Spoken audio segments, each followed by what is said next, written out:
doutez, une mère biologique, je le rappelle, une mère... Et cet enfant-là, il va avoir 6 ans, il aura une mère de 70 ans.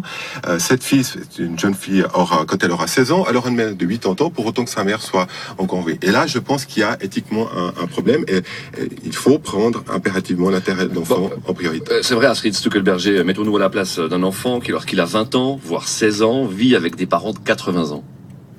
Oui, mais d'abord, il faut voir une chose, c'est que à 65 ans, aujourd'hui, on n'a d'abord ni le même look, ni la même santé, ni la même physiologie qu'au siècle dernier.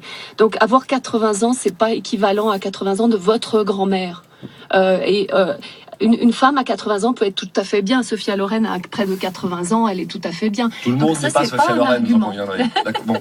Oui, mais vous voyez, déjà les gens qui veulent avoir un enfant, ils sont très très motivés. Et c'est une sélection déjà, c'est pas toute la population, on peut pas généraliser. En plus, il y a des recherches qui ont été faites sur les paternités et maternités tardives qui montrent que ces gens ont le temps, ont l'argent, ont des conditions qui sont tout à fait favorables parce qu'ils sont quand même screenés par les médecins. Il faut faire confiance aux médecins et il faut faire confiance aux gens qui prennent cette décision.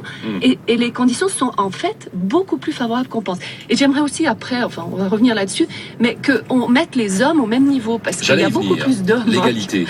Oui. C'est vrai que même au niveau légal, le don d'ovocytes